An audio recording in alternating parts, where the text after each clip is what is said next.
ফেনীতে বাড়ছে চুরি ও ডাকাতির ঘটনা। পুলিশের হিসেবে জেলায় গত ৮ মাসে এমন ঘটনা ৯৭টি। তবে ভুক্তভোগী অনেকের দাবি চুরি ডাকাতি প্রকৃত সংখ্যা এর চেয়ে অনেক বেশি। অনেক ঘটনায় মামলাও নিতে চায় না পুলিশ। তবে পুলিশ সুপারের দাবি অপরাধ রোধে টহল জোরদার করা হয়েছে।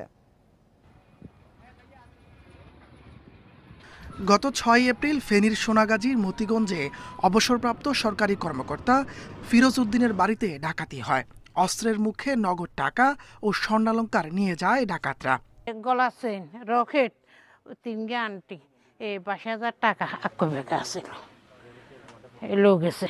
এসপি সাহেব একদিন আসি বললেন কি আমরা সিরিয়াসলি কাজ করতেছি, আপনি দুশ্চিন্তামুক্ত থাকবেন, কিন্তু কাজের কাজ কিছুই হয়নি আজ পর্যন্ত। একইভাবে গত ৩ সেপ্টেম্বর একই উপজেলার বাগাদানা ইউনিয়নে ২টি বাড়িতে অর্থ ও অলংকার লুট হয়। পুলিশের তথ্য বলছে, জানুয়ারি থেকে জুলাই পর্যন্ত বিভিন্ন থানায় ৯৭টি চুরি ডাকাতির মামলা হয়েছে। যদিও ভুক্তভোগীদের দাবি অপরাধের প্রকৃত সংখ্যা অনেক বেশি। অনেক ঘটনায় মামলা নিতে চায় না থানা। ঘরের আমরা আলমারি ভেঙে জিনিসপত্র নিয়ে যায় এবং আমাদের একটা বাইক ছিল, বাইকটা নিয়ে গেছে তারা। বাইক নিয়ে গেছে, ঘর থেকে স্বর্ণ অলংকার অনেক কিছু নিয়ে গেছে। চোরের জ্বালায় এলাকায় তো অসুস্থিত আছে একটা।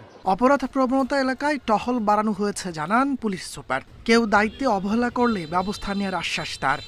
যদি কোনো ভুক্তভোগী তাদের অভিযোগ দায়ের করার পরে কোনো মামলা রেকর্ড না হয় কিংবা সেই পর্যায়ে যথাযথ ব্যবস্থা গ্রহণ না করা হয়, সেক্ষেত্রে যদি আমার কাছে কোনো ভুক্তভোগী আসে, আমার নজরে আসলে সেটা আমি যথাযথ ব্যবস্থা গ্রহণ করব। ফেনীর ৬ থানায় ৮ মাসে হত্যা, ধর্ষণ, চুরিসহ মামলার সংখ্যা ১,১১৯টি।